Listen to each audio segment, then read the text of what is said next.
ఈ రోజే డౌన్లోడ్ చేయండి. మీ ఫేవరెట్ షోస్ చూడండి.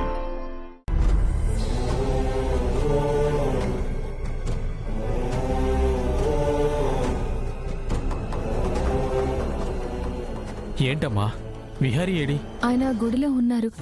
అవును, మీకు పాస్పోర్ట్స్ తెమ్మని మెసేజ్ పెట్టాను కదా, తీసుకొచ్చారా? తీసుకొచ్చానమ్మా. ఇటివ్వండి. ఇది మీతో తీసుకెళ్ళండి బాబాయ్. ఇది విహారీ పాస్పోర్ట్, వాడిదెందుకు ఇస్తున్నావమ్మా? ఎక్కడికి వెళ్ళినా మీరిద్దరు కలిసే వెళ్తారు కదా. లేదు బాబాయ్, ఇది నేను మాత్రమే చేయాల్సిన ప్రయాణం. నువ్వు ఒక్కదానివే ప్రయాణం చేయాలంటే విహారీకి మాకు దూరంగా వెళ్ళాలని నిర్ణయం తీసుకున్నావా? అవును బాబాయ్. లక్ష్మి, లక్ష్మి, నువ్వెంత చెప్పినా నేను దీనికి ఒప్పుకోనమ్మా. విహారీ ఏడి? వాడికి ఇదంతా చెప్పేస్తాను.